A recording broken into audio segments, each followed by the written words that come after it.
Hi అండి. నిన్నైతే evening 4 o'clockకి మా స్ట్రీట్లో ఒక పాము అయితే వచ్చింది. లైక్ ఈ డ్రైనేజ్లోనే వచ్చింది. అది వర్షాలు కదా, మరి దానివల్ల దేని వల్ల వచ్చింది. పిల్లలు గోల్ చేసేటప్పటికి ఒక సైడ్ అయితే నక్కి ఉండిపోయింది.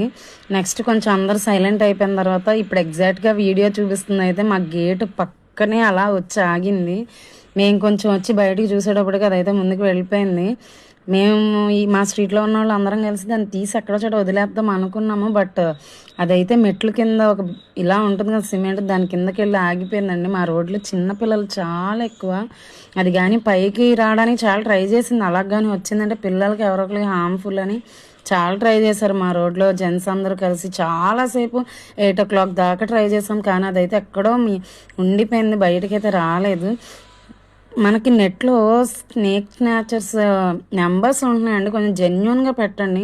నిన్న మేము చాలా చేసాం, ఎవ్వరికి కనెక్ట్ అవ్వలేదు. ఒక ఆయనకి కనెక్ట్ అయింది, బట్ ఆయన అయితే ముందు మనీ పే చేయండి తర్వాత మేము వస్తామంటారు కాసేపు, ఆ డ్రైనేజీల్లో మేము తీయమంటారు కాసేపు. ఎవరైనా ఇబ్బందిలో ఉన్నప్పుడు అది కొంచెం ప్రమాదమే కదండి. సో దానివల్ల అయితే మాకు ఏం యూజ్ అవ్వలేదు. చివరికి మా వాళ్ళే ట్రై చేసి ఇంకా వదిలేశారు. అది ఎటు వెళ్ళిందో కూడా మాకు తెలియలేదు. ఇదండి మా పాము, దాని గోల. చాలా భయం వేసింది. ఇప్పుడు కూడా అది ఎక్కడ ఉందో తెలియక చాలా టెన్షన్గా ఉంది. ఎందుకంటే ఈ వర్షాకాలానికి పాములు వచ్చేస్తాయి. అది కొంచెం మనకి చిన్నపిల్లలు ఉన్న దగ్గర కొంచెం టెన్షన్గానే ఉంటుంది. చూద్దాం.